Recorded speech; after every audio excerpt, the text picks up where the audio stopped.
Alright, so just woke up, 2 p.m.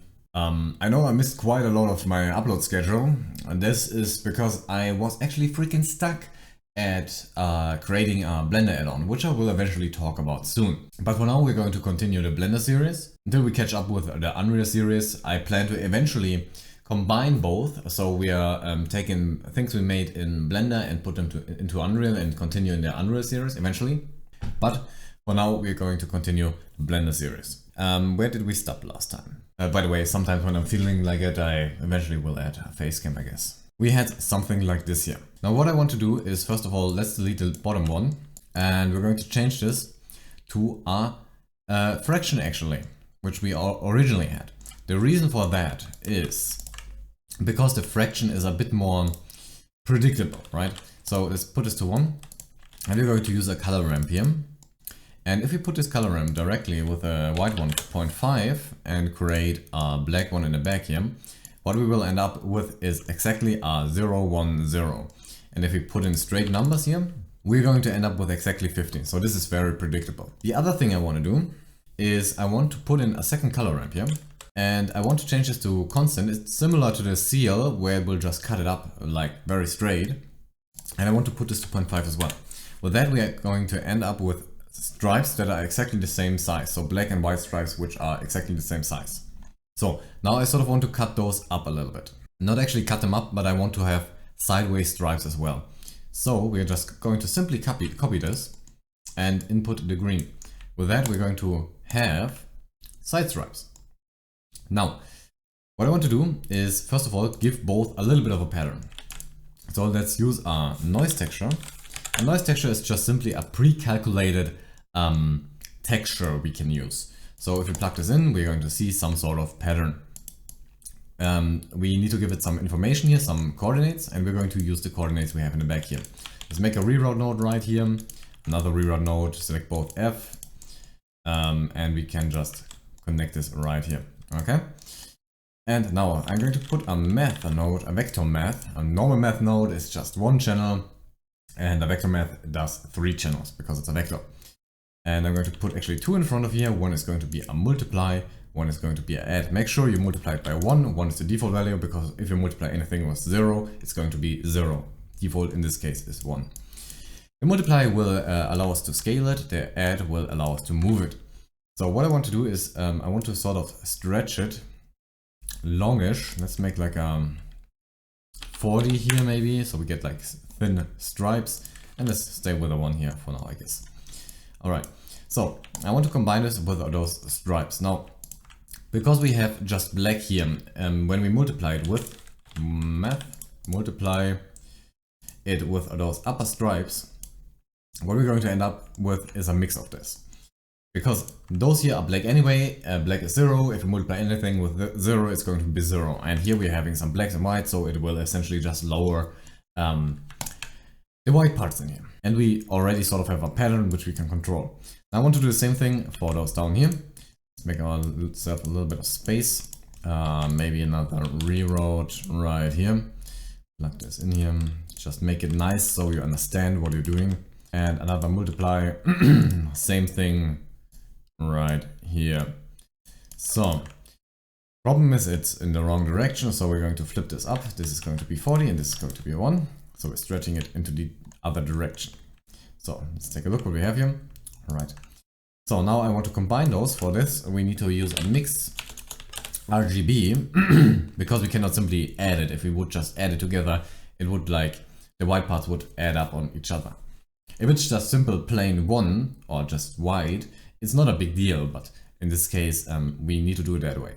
So a mix RGB just takes 2 values. It says A and B, so image 1 and B, image 1 and 2, and it's going to be mixed by another black and white value.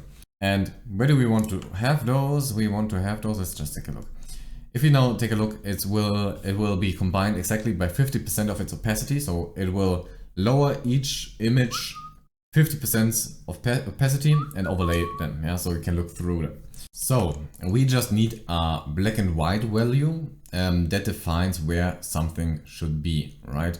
So to actually just overlay only this part here, yeah, with this one here. For that, I'm going to use a math node, and I'm going to combine the hard values, so those here, with a multiply, I think. Let's see, multiply. All right, yeah. And this is going to be the value we're going to use to mix those together. Let's see. And what we will get is stripes up and separated by those, right? So there's one thing missing in our whole setup here. I'm going to move this a little bit aside here, the whole thing that is related to the actual pattern. So those here, because we're going to do something separate as well. This whole part here is going to be a little bit separate. Let's make a reroute node here. Always try to nicely combine your things, because it makes it much easier to read in the long run. The problem now is that I need height values, so ramps from 0 to 1, because we need to fake depth in the end. For that, I'm going to separate those a little bit further. I need the same thing we did here, below that again, just with green again. If we take a look, we get those stripes again, right? Just with the difference that I don't want this last color ramp here. We now get ramps. So, and if we compare this to our result here, we will need ramp 0, 1, 0. So, in order to see that, we're going to right away make ourselves a principal BDSF. We talked about this in an earlier video, like that connected, right? And we get our base color then. I don't care right now about the actual color, just want to see it. And down here we can fake depth using a bump. And we want to plug in the height value, so I'm just going to like plug this in here for a second into the height. And what we're going to see is, if it loads, that we get something a little bit weird here, I guess. We should definitely lower this. I'm going to lower this to something pretty low. You can also disconnect this here, by the way. Maybe a bit easier to detect then. And probably also easier if we change this in rendered here to Eevee and go in render and put ourselves in a point light. I'm going to put the point light right here. And I'm just going to move this around a little bit, and we can see we get some a light behavior. So I definitely want to lower the value a little bit. Let's make it relatively soft, like a 0.1 maybe. And I'm going to also change the color ramp to a cardinal to make this soft. You can see it automatically got quite softer.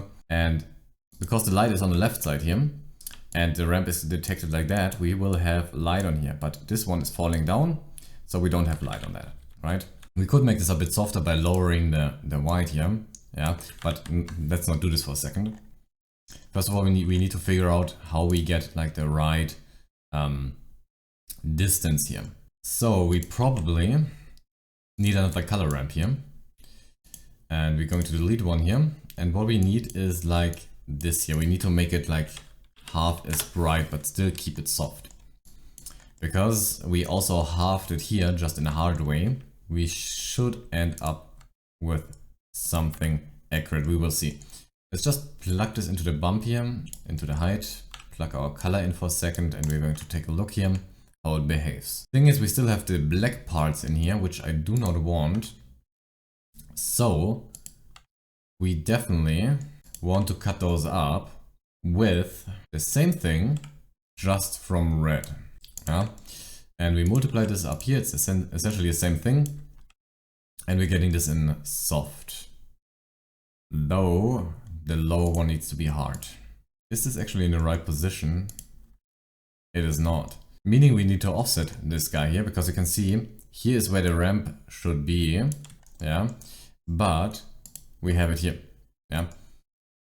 So, I need to offset this a little bit. Let's get ourselves a math. After the multiply. After this one as well, we need it on both sides, and a 0.5 should be fine.